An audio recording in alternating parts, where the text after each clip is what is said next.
Hey, what's up guys, Sir Emanon here, and welcome back to another dual commentary on the channel.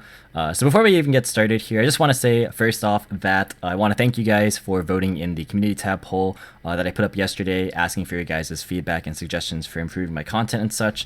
I really do take those those answers into consideration when I'm like assessing where your guys' heads are at, what content you want to see, as well as how I can improve just the way that I conduct the channel in general, helps me become a better content creator, and it's overall just beneficial for myself and for you guys. So I just want to again thank you guys for that. It's very, very nice to have that avenue of two-way communication. Very, very important to me that I know what you guys' thoughts are. So feedback is always welcome, and I can't stress that enough. But we're going to go ahead and carry on here. This is actually going to be a gameplay from the 3v3 LCS from last weekend, but it's going to be my teammate Evan playing the Sky Striker deck. And if you guys haven't seen the Sky Striker deck profile on my channel, be sure to check that one out. It got actually quite positive feedback in terms of just being a rogue deck, and that's kind of one of the things that I took away from that poll, as well as that a lot of you guys seem to be a little bit tired, very tired in fact, of the top meta decks being like Dragon Link, Noble, and Dino in particular, which is very, very much understandable. They've been dominant and overly dominant just in the way that they've been taking over the format, so I definitely see where your guys' thoughts are at in that respect. So I'm gonna go ahead and showcase more rogue matchups, as well as just yeah, I don't know where I was going with that, just rogue matchups in general. But we're gonna go ahead and just get started here. So Evan's gonna win the RPS. He's gonna opt to go first here.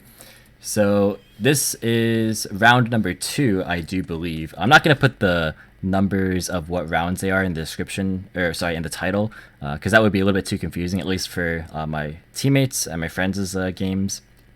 But yeah, in case you guys were wondering, this is going to be against Eldlich as well. I'm not sure if I mentioned that, but you guys can see by the title as well as the images on screen. So Evan chooses to go first, and that is one of the characteristics of his deck list, is that he is opting to play a lot of trap cards, floodgates, and just otherwise very solid defensive cards going first. And his opener is Rose, Nibiru, Ray, Torrential, and Summer Limit. So as you can see, there's no protection for the floodgates necessarily, but he does have just a lot of very, very strong blowout cards against combo decks. Unfortunately, this isn't a combo deck, so you guys are going to get to see what happens when you do run into a matchup that might not be what you built for.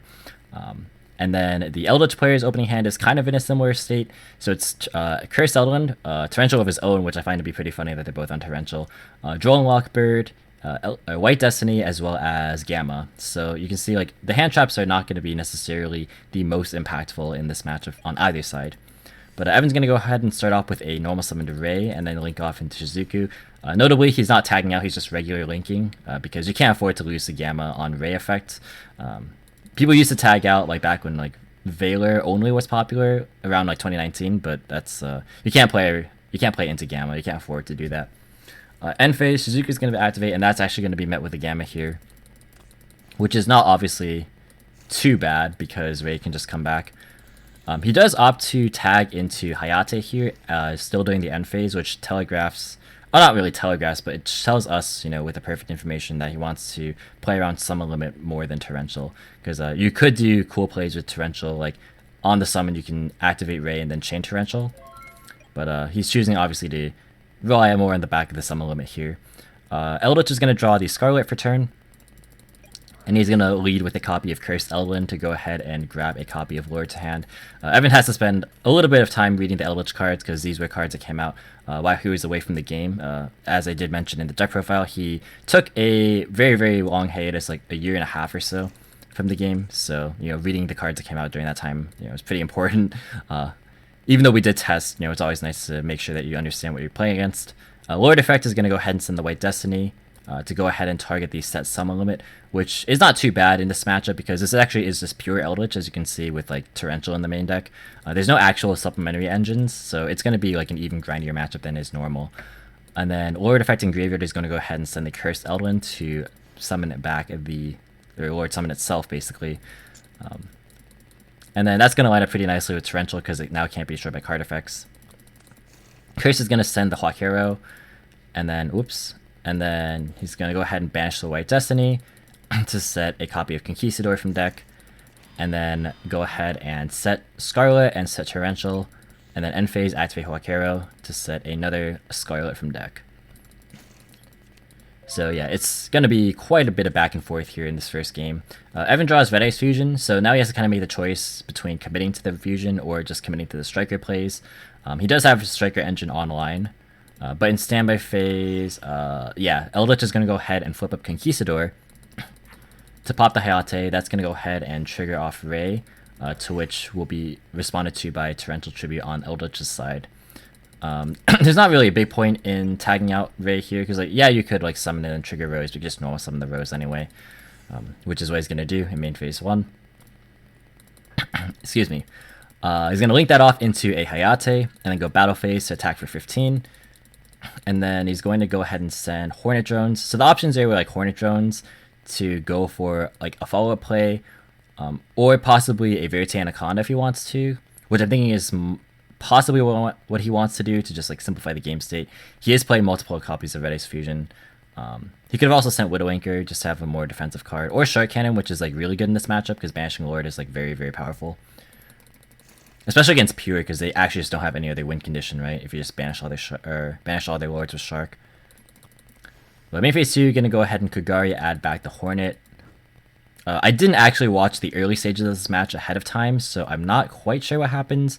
I do finish my match early, because this is the same round that I just got blown out by Dino, so I get to watch a lot of this match, but not the very beginning parts of it. I think here he's probably going to go for Anaconda, though. Probably going to go for Kaina, and then Shizuku with the Hornet. Oh, no, he's going straight for Shizuku. Okay, so... I guess he's just afraid of playing into, like, more back row, because he saw, like, TT and stuff. Which is fair. He doesn't want to like commit his Hornet and then like have Verite be disrupted or just not resolve, right? And then just have no Striker play. Even though he does have Red Ice Fusion for like the next turn, but I mean it's still risky, so I can definitely understand that. End phase, Shizuku gonna add a copy of Multi-Roll. And then end phase as well, Scarlet's gonna come down to summon a second copy of Lord from deck. So you can see because he didn't summon Ash, like he's not going for a Fiber push. Which kind of just says a lot about how his extra deck is built. So it's like very, very pure Eldlich. Wow, he drew the third copy of Scarlet for turn. That is the third, right? Yeah, because the set copy is Scarlet. So that's a little bit unfortunate. Okay, so main phase 1. There's not really a whole lot Eldlich can do. You can go for like the train plays, because I'm pretty sure that if you're on pure Eldlich, you still have to play the Gustav Max and the big guy, the Juggernaut Libe, I think is his name. Yeah, so he's gonna overlay for Gustav Max here. Yeah, and I actually do now recall, Evan was asking us if we should, or if he should TT here, and I was thinking, like my thought process in response was like, if he's gonna make Libe anyway, like you might as well disrupt him here, because like it's effectively achieving the same thing. You just save yourself from taking damage. Because it's like very unlikely, because like you could wait, but like the Lord that he brings back from grave isn't going to be able to die by TT anyways, so I feel like it's fine to TT there. Yeah, because well, you still have Kaina to fend off an attack, so I mean it's not like your Striker play is completely going to be dying here, but if you're going to interrupt, I think I basically said if you're going to interrupt, you might as well do it here. Shizuku also dies here, of course, from the TT. Lord effect is going to send the Scarlet to grave, and then bring itself back. And then battle phase attack for 35. He didn't use Scarlet or Conquistador, so he has access to both of them in end phase here. Yep, main phase 2, gonna activate Scarlet to set Conquistador, and then end phase activate Conquistador to set. He's out of Scarlet, and he used White Destiny, so probably gonna be Black Awakening. And he has to be on it because it's pure, yeah. Pass his turn, Evan draws Red Eyes Black Dragon, very unfortunate top deck here. So now he has a choice of whether he wants to commit to a Hornet play or if he wants to commit to Fusion. Kind of tough to say, because like, I think, because he knows that Conquistador is set, so if you go for Hornet, then you just lose out to it. Yeah, so I think you have to go for Fusion. Okay, cool. Yeah, he's gonna activate Fusion, sending materials to make Dragoon. And then he's gonna set the Hornet Drones and pass. because this is on 35 right now, but it'll go back down to 25. So Lord Engrave, there still is one, so that can force Dragoon, because if you don't negate it, it just, you know, gets run over, because it'd be 35, obviously. So that's something to keep in mind. He could have used Scarlet at end phase, but I guess he's trying to make it so that Dragoon doesn't get to 4k, because it's pretty hard to out Dragoon in this deck if you're not playing, besides the big train guy, the Libe. Like, apart from Lord Engrave and exactly Juggernaut Libe, I can't think of any other ways that pure Eldlich can out Dragoon. Alright, so gonna activate Conquistador. That's gonna resolve. And then normal summon Droll. Just gonna go for Phoenix to pop the set. That's gonna be chained, of course, to his Hornetrons. I think he was maybe just trying to fiend a negate there, so he can like use the well, it's kind of risky, right? We'll see what happens. So let's see, Scarlet's gonna come down next. Okay, Evan chooses to negate the Scarlet. If you let that resolve, then that's fine, I think. Although it's fine now because Dragoon's on 4k, so even Lord reviving itself wouldn't be enough. But the problem is that like because Evan negated the Scarlet, Eldlich can go into non-zombies now. Because like, if that resolved, then like Eldlich really wouldn't be able to out it. Whereas if you just save the negate for the Lord Engrave, then that'd be okay, I think. Lord Engrave gonna bring itself back by sending a Black Awakening. And then Gustav, yeah, just make another Gustav Max, and then go into Juggernaut Libe here. So that's gonna come down. Okay, this is the point. You guys can't see it, but I'm in the watchers chat now. So this is, yeah, that's how fast I lost, by the way. They're still on game 1, and I lost my whole match in that whole time. Okay, so let's see. He goes for Libe. So it's on 6k. Battle phase, beat over the Dragoon. Yeah, this can't attack because of Libe.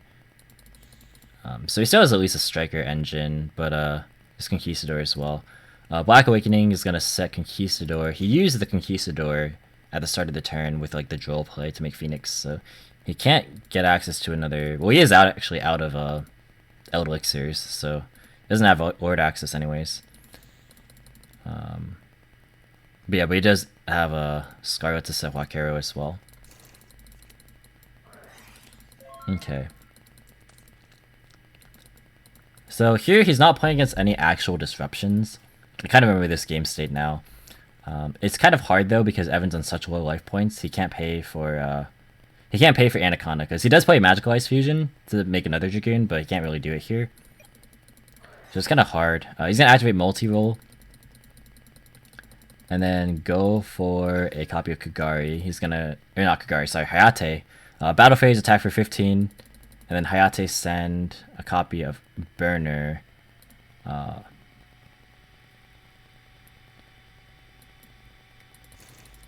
And then main phase 2, gonna Kagari back the Burner.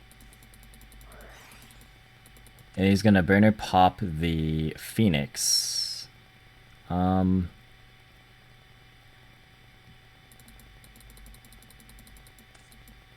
Right, yeah, he did this because he wants to trigger Rose, right? Now I'm trying to remember like exactly what we were talking about. Because he was gonna like go Rose and then Zeke banish the Libe. Yeah, okay. Yeah, this makes sense.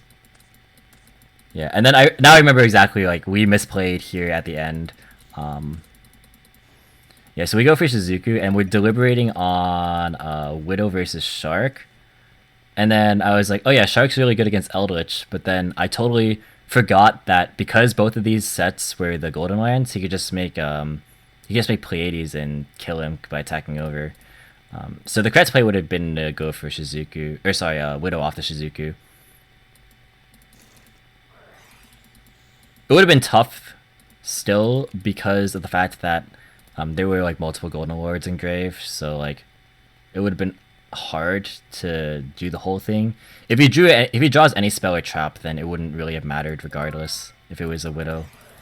End phase, Eldlich is gonna activate both the Golden Lords. So we drew a Gamma, so it actually did matter. Because Evan has 2 spells. Yeah, so in the case where we had Widow Anchor here, like the Golden Lord would be able to. Well, he could like Scarlet. Oh yeah, no, he can Scarlet set 1 from deck anyway.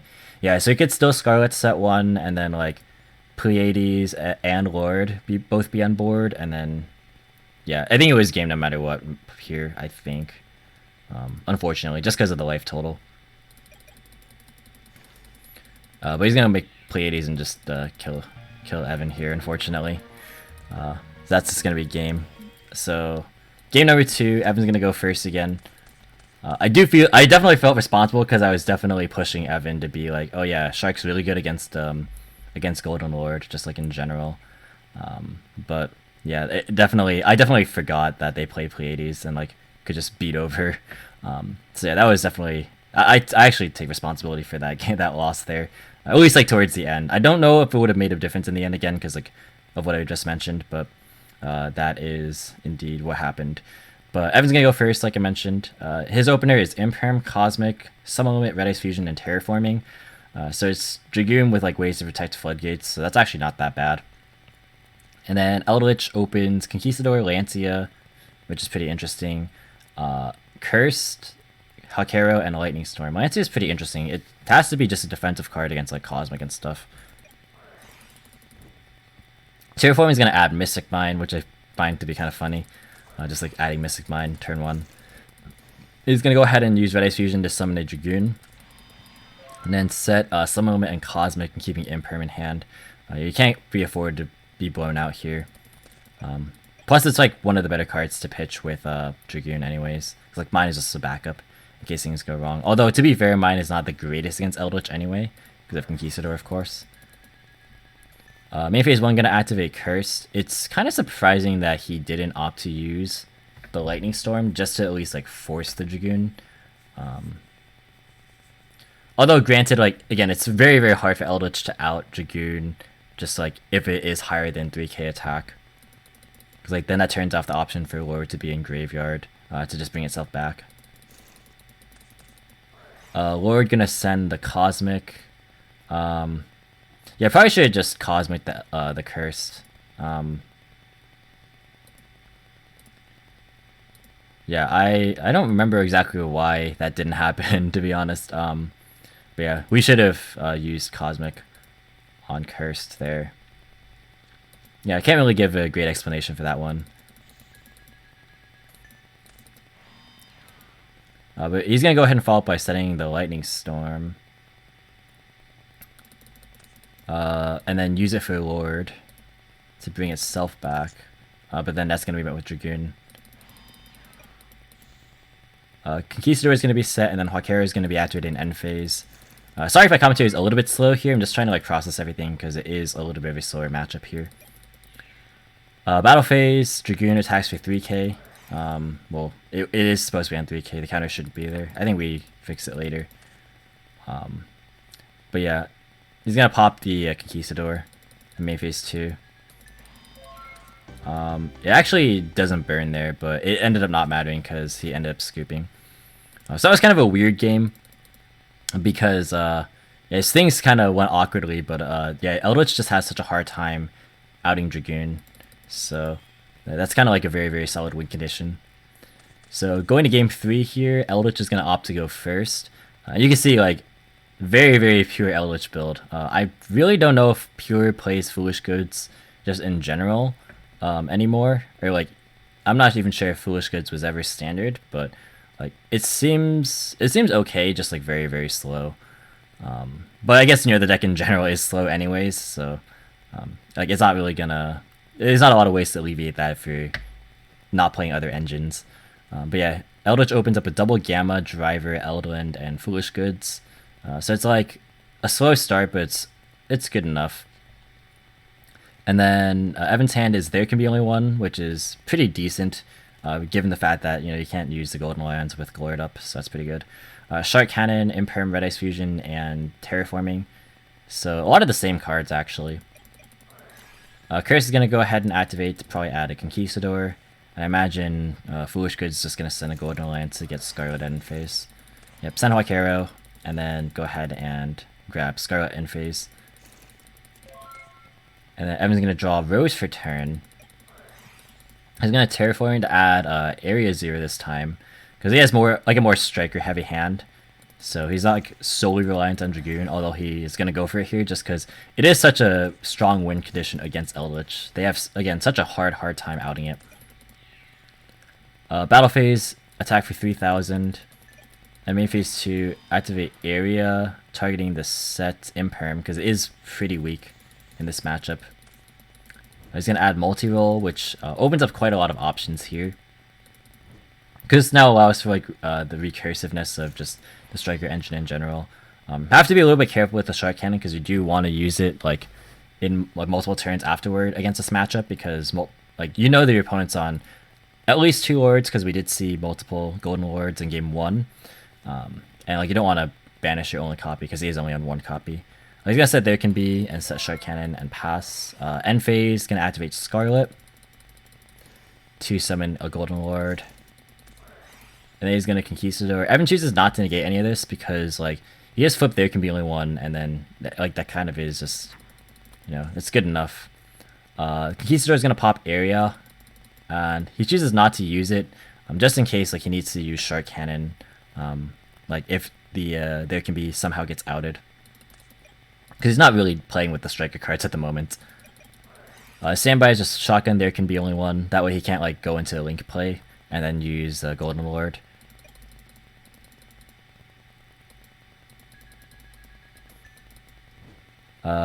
Curse is gonna be activated in main phase 1 to add Golden Lord to hand. And then he's going to Tribute Summon for Driver to get the zombies off the board.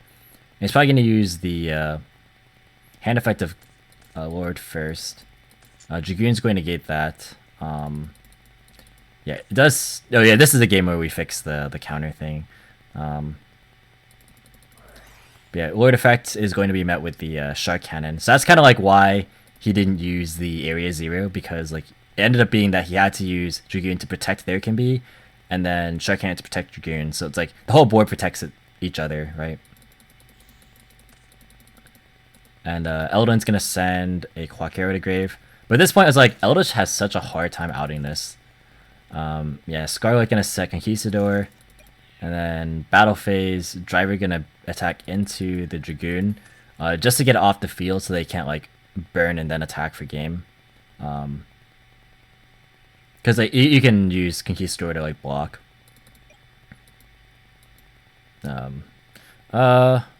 Actually no, I think that's more so to turn on Gamma than anything really, because it's the same amount of damage either way. I don't know what I was talking about. Yeah, it's the same number or amount of damage if he attacks into it. I'm dumb. Don't listen to me. Gonna go ahead and set double Scarlet off the Conquistadors at end phase and then pass back.